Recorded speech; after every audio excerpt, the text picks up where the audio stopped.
ನಮಸ್ಕಾರ ಸ್ನೇಹಿತರೆ, ಪೈಲೂರ್ ಯೂಟ್ಯೂಬ್ ಚಾನಲ್ಗೆ ಸ್ವಾಗತ.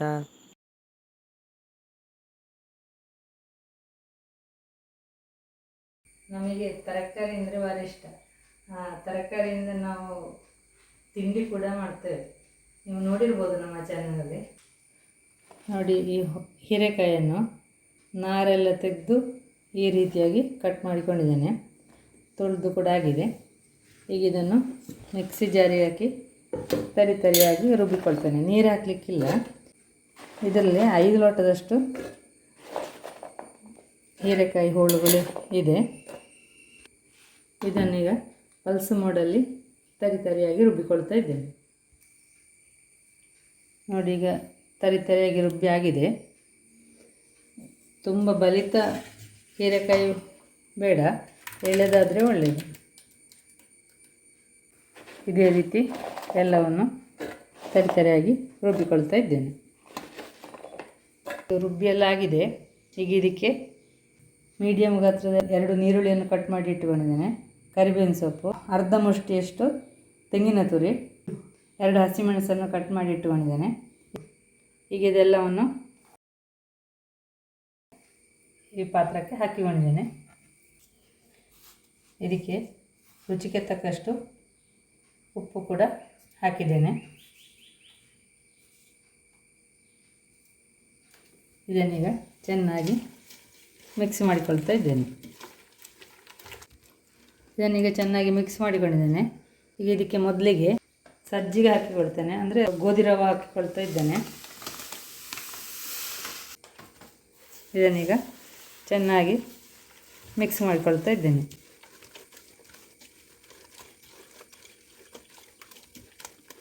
ಇನ್ನು ಸ್ವಲ್ಪ ಬೇಕಾಗ್ತದೆ.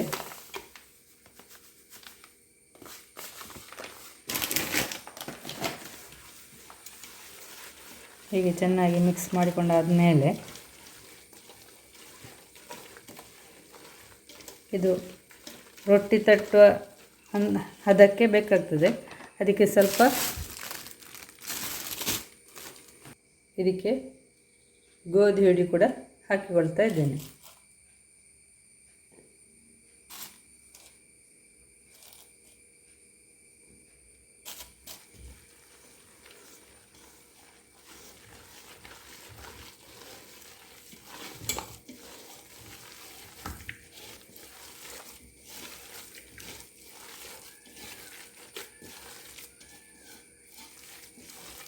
ಈ ರೀತಿ ಚೆನ್ನಾಗಿ ಮಿಕ್ಸ್ ಮಾಡಿಕೊಳ್ಬೇಕು.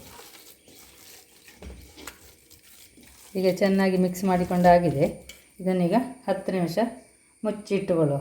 ಅಂದರೆ ಅದಕ್ಕೆ ಅದರ ಜಾಸ್ತಿ ನೀರಿನಂಶ ಎಲ್ಲ ಇದ್ದರೆ ಆ ಸಜ್ಜಿಗೆಲ್ಲ ಎಳ್ಕೊಂಡು, ಅಂದರೆ ರವೆ ಎಳ್ಕೊಂಡು ಸೆಟ್ ಆಗಲಿಕ್ಕೆ. ಆಮೇಲೆ ಇದನ್ನು ರೊಟ್ಟಿ ತಟ್ಟಿಕೊಳ್ಳುವ. ಇದನ್ನು ಮುಚ್ಚಳ ಮುಚ್ಚಿ 10 ನಿಮಿಷ ಇಡ್ತಾ ಇದ್ದೇನೆ. ಅಷ್ಟರೊಳಗಡೆ ಒಂದು ಚಟ್ನಿ ಮಾಡುವ. ಈ ಗಿಡದಲ್ಲಿ ಆದ ಕಸಿ ಅಂಬಟೆ ಇದು ಒಂದು ಕಡೆಯಲ್ಲಿ ಅಂಬಟೆ ಹಾಗೆ ಮಗ್ಗಿ ಹೋಗಿ ಇನ್ನೊಂದು ಕಡೆಯಲ್ಲಿ ಹೂ ಆಗ್ತದೆ. ಇದು ಯಾವುದೋ ಹುಳ ತಿಂದು ಹೋಗಿದೆ, ವಾಪಸ್ಸು ಚಿಗುರು ಬರ್ತದೆ, ಅಲ್ಲಿ ವಾಪಸ್ಸು ಹೂ ಬಿಡ್ತದೆ ಅಷ್ಟೇ. ಇದು ನಮಗೆ ಮೊದಲಿನಾಗೆ ದೊಡ್ಡ ಮರೆಯಲ್ಲಿ ಕೊಯ್ಯುವಷ್ಟು ಕಷ್ಟ ಇಲ್ಲ. ಇದು ನಮಗೆ ಬೇಕಾದಾಗೆ ಈ ತರಕಾರಿ ಉಪಯೋಗ ಮಾಡ್ಬೋದು. ಇದು ಸಿಹಿ ಇರ್ತದೆ, ಹುಳಿ ಕಡಿಮೆ, ಹುಳಿ ಅಂಶ ಕಡಿಮೆ, ನಾರು ಹದಕ್ಕೆ.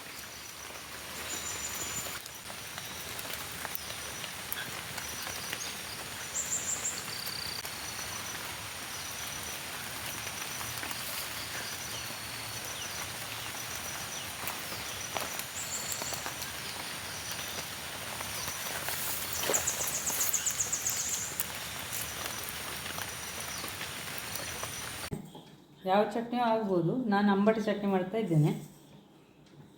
ಅಂಬಟೆಯನ್ನು ಈ ರೀತಿ ಕಟ್ ಮಾಡಿ ಮಿಕ್ಸಿ ಜಾರಿಗೆ ಹಾಕಿಕೊಂಡಿದ್ದೇನೆ.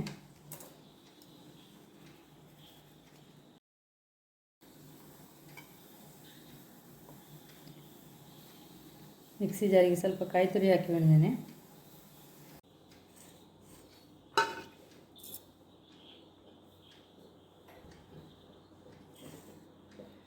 ಅಂಬಟೆ ಚಟ್ನಿ ಮಾಡಲಿಕ್ಕೆ ಹಸಿಮೆಣಸನ್ನು ಈ ರೀತಿ ಕಟ್ ಮಾಡಿಕೊಂಡಿದ್ದೇನೆ. 3 ಹಸಿಮೆಣಸನ್ನು ಈ ರೀತಿ ಕಟ್ ಮಾಡಿಕೊಂಡಿದ್ದೇನೆ.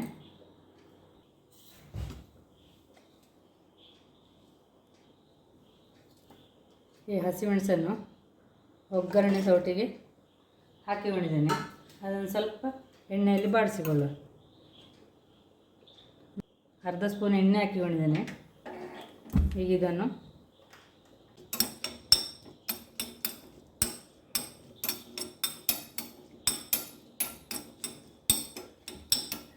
ಸಣ್ಣ ದೊಡ್ಡ ಉರಿಯಲ್ಲಿ ಒಮ್ಮೊಮ್ಮೆ ಉರಿ ದೊಡ್ಡದು ಮಾಡಿಕೊಳ್ಳೋದು, ಒಮ್ಮೊಮ್ಮೆ ಸಣ್ಣದು ಮಾಡಿಕೊಂಡು ಆ ರೀತಿಯಾಗಿ ಇದನ್ನು ಬಾಡಿಸಿಕೊಳ್ಳುವ.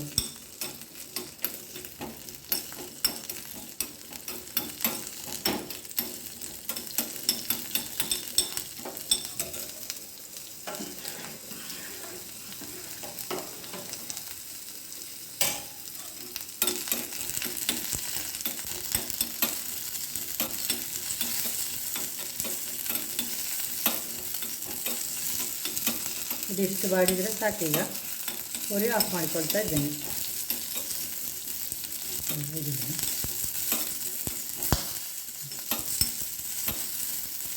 ಇದೀಗ ಇಷ್ಟು ಬಾಡಿದರೆ ಸಾಕೀಗ. ಉರಿ ಆಫ್ ಮಾಡಿಕೊಳ್ತಾ ಇದ್ದೇನೆ.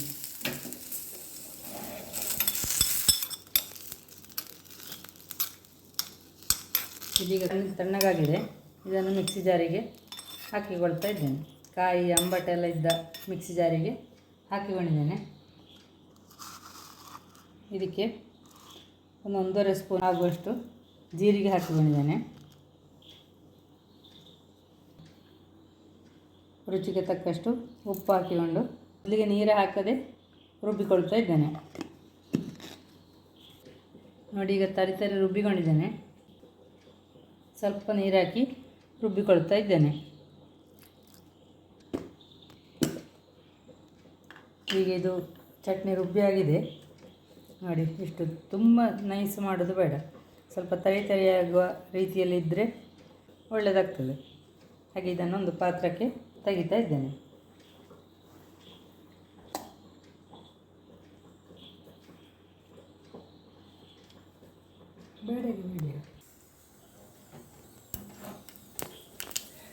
ಸಾಸಿವೆ, ಎಣ್ಣೆ, ಕುಂಟೆ ಮೆಣಸಿನ ಒಂದು ಒಗ್ಗರಣೆಯನ್ನು ಚಟ್ನಿಗೆ ಹಾಕಿಕೊಳ್ಳುವ.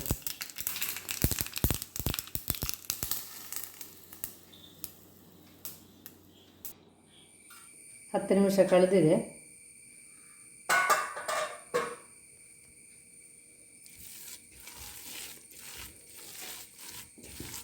ಸಜ್ಜಿಗೆ ಇದರಲ್ಲಿ ನೀರನ್ನೆಲ್ಲ ಹೀರಿಕೊಂಡು ಈಗ ಕರೆಕ್ಟಾಗಿದೆ.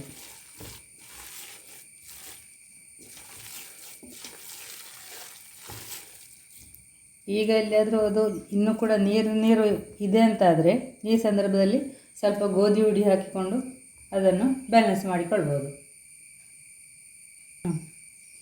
ಈಗ ನಾನು ಹಾಕಲಿಲ್ಲ. ಆ ಥರ ಎಲ್ಲಾರು ಆದರೆ ಗೋಧಿ ಹುಡಿ ಹಾಕಿಕೊಂಡು ಹಿಟ್ಟಿನ ಹದವನ್ನು ಬ್ಯಾಲೆನ್ಸ್ ಮಾಡಿಕೊಳ್ಳುವುದು.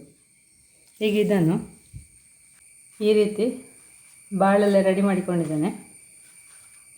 ಒರೆಸಿ ಕ್ಲೀನ್ ಮಾಡಿ ಆಗಿದೆ. ಇದನ್ನು ಈಗ ಬಾಳೆಲೆಯಲ್ಲಿ ರೊಟ್ಟಿ ತಟ್ಟಿಕೊಳ್ತಾ ಇದ್ದೇನೆ.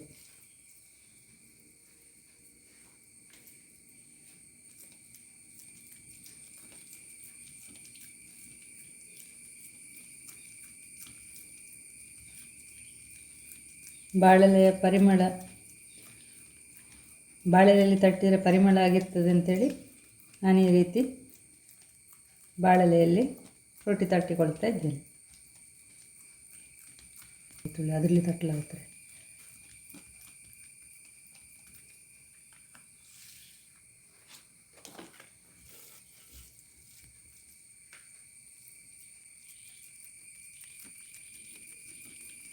ಈ ರೀತಿಯಾಗಿ ರೊಟ್ಟಿ ತಟ್ಟಿಕೊಳ್ಬೇಕು.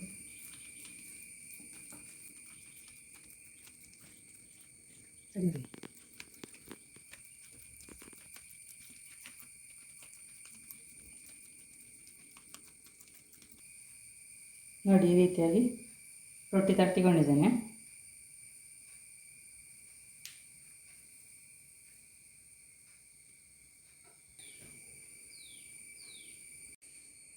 ಕಾವಲಿ ಕಾದಿದೆ. ಅದಕ್ಕೊಂದು ಒಂದು ಅರ್ಧ ಸ್ಪೂನಷ್ಟು ತೆಂಗಿನೆಣ್ಣೆ ಹಾಕಿಕೊಂಡಿದ್ದೇನೆ. ಇದನ್ನು ಈ ರೀತಿ ಹಾಕಿ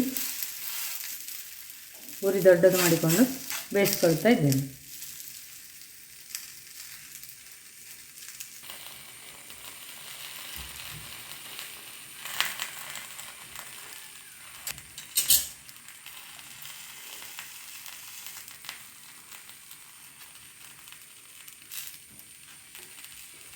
ಹೀಗೆ ಮೇಲಿಂದ ಸುಮಾರಿಗೆ ಬೇಯ್ತಾ ಬರುವಾಗ ಈ ಥರ ಬಾಳೆಲೆ ತೆಗಿಲಿಕ್ಕೆ ಬಂದರೆ ತೆಗಿಬೋದು.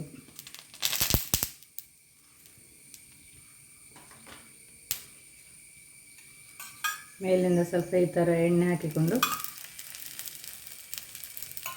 ಎಣ್ಣೆಯ ತುಪ್ಪ ಬೆಣ್ಣೆ ಯಾವುದು ಹಾಕಿಕೊಳ್ಬೋದು. ಇದನ್ನೀಗ ನಾನು 2 ಕವಲಿಟ್ಟು ಬಂದಿದ್ದೇನೆ ಬೇಗ ಬೇಗ ಆಗಲಿಕ್ಕೆ. ಈ ಕವಲಿಯಲ್ಲಿ ಬೇಯಿಸ್ಕೊಳ್ತಾ ಇದ್ದೇನೆ.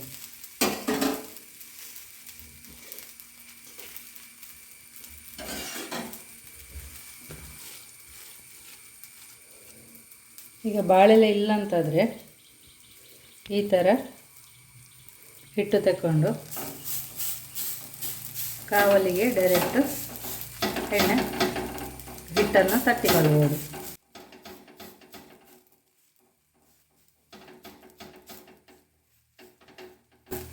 ಹಿಟ್ಟು ತಟ್ಟಿಕೊಳ್ಳುವಾಗ ಉರಿ ಸಣ್ಣದಿರಲಿ.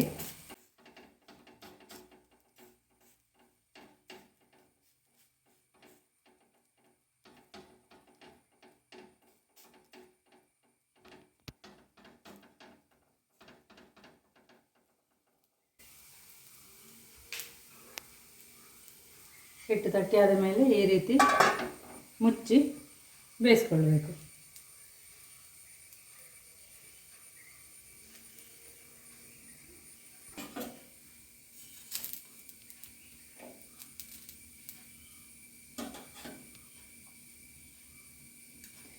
ಈ ಬದಿಗೂ ಬೇಕಿದ್ದರೆ ಎಣ್ಣೆ ಹಾಕಿಕೊಳ್ಬೋದು. ಅಂದರೆ ಫಸ್ಟಿಗೆ ಹಾಕಿದ ಕಾರಣ ನಾನು ಹಾಕಲಿಲ್ಲ. ಬೇಕು ಅಂತಾದರೆ ಹಾಕಿಕೊಳ್ಬೋದು. ಈಗ ಇದರಲ್ಲಿ ಇದು ಬೇಯ್ತಾ ಇದೆ. ಕಾವಲಿ ತಟ್ಟುಕೊಂಡದ್ದು ಕೂಡ ಈ ಸೈಡ್ ಬೆಂದಿದೆ.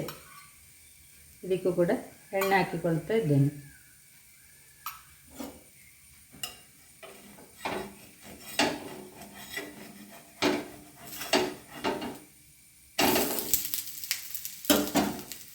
ಇದಕ್ಕೆ ಮೊದಲಿಗೆ ಎಣ್ಣೆ ಹಾಕದ ಕಾರಣ ಈ ರೀತಿ ಮೇಲ್ಗಡೆಯಿಂದ ಕೂಡ ಎಣ್ಣೆ ಹಾಕಿಕೊಳ್ಬೋದು. ಇದು ಈ ಕಡೆ ಆ ಸೈಡ್ ಬೇಯಲಿ. ಈಗ ಇದು ನೋಡಿ ಬೆಂದಿದೆ ನೋಡಿ.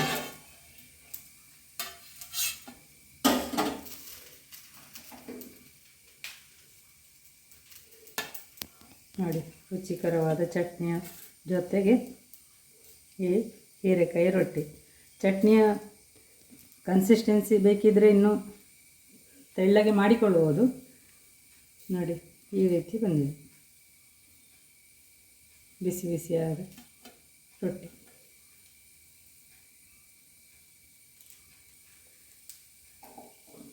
ಅಂಬಟೆ ಚಟ್ನಿಯೇ ಆಗಬೇಕು ಅಂತೇನಿಲ್ಲ. ನಿಮಗೆ ಇಷ್ಟವಾದ ಯಾವ ಚಟ್ನಿಯಲ್ಲಾದರೂ ಇದನ್ನು ತಿಂದುಕೊಳ್ಬೋದು. ಚಟ್ನಿಯ ಸಾಂಬಾರ ಯಾವ ರೀತಿಯ ಸೈಡ್ ಡಿಶಲ್ಲಿ ಕೂಡ ಇದನ್ನು ತಿನ್ಬೋದು. ನೋಡಿ ಇದು ಕಾವಲಿಯಲ್ಲೇ ತಟ್ಟಿದ ರೊಟ್ಟಿ ಬೆಂದಿದೆ. ನೋಡಿ ಇದಕ್ಕೆ ಬಾಳೆಲೆಯ ಪರಿಮಳ ಇದರಲ್ಲಿ ಇಲ್ಲ. ಇದರಲ್ಲಿ ಬಾಳೆಲೆ ಪರಿಮಳ ಇದೆ. ಮತ್ತೊಂದು ಸ್ವಲ್ಪ ತೆಳ್ಳಗಾಗಿ ಬರ್ತದೆ ನಾವು ಬಾಳೆಲೆಯಲ್ಲೇ ತಟ್ಟಿಕೊಂಡ್ರೆ.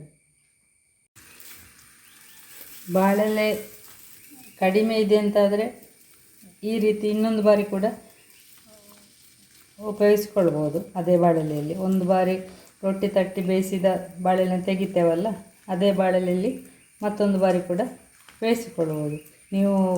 ನಾವು ಬಾಳೆಕಾಯಿ ರೊಟ್ಟಿ ಮಾಡಿದ ವ್ಲಾಗಲ್ಲಿ ನೋಡಿರ್ಬೋದು. ಈ ರೀತಿಯಾಗಿ ಇನ್ನೊಂದು ಬಾರಿ ಉಪಯೋಗಿಸ್ಕೊಳ್ಬೋದು. ಅದು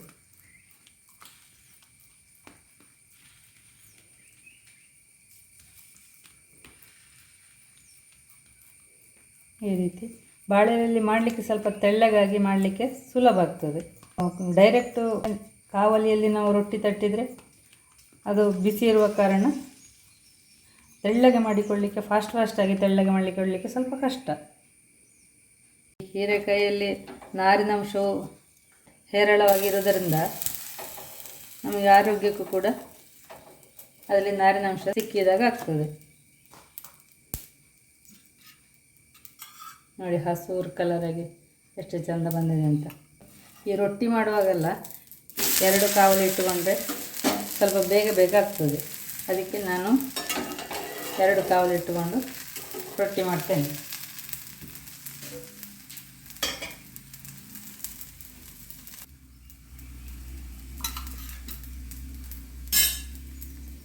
ಈಗ ನೋಡಿ, ಇದು ಒಂದು ಬಾರಿ ಉಪಯೋಗಿಸಿದ ಬಾಳೆಲೆಯಲ್ಲಿ 2ನೇ ಬಾರಿ ಇದರಲ್ಲೇ ಉಪಯೋಗಿಸಿಕೊಂಡದ್ದು ಕಾಣ್ಬೋದು.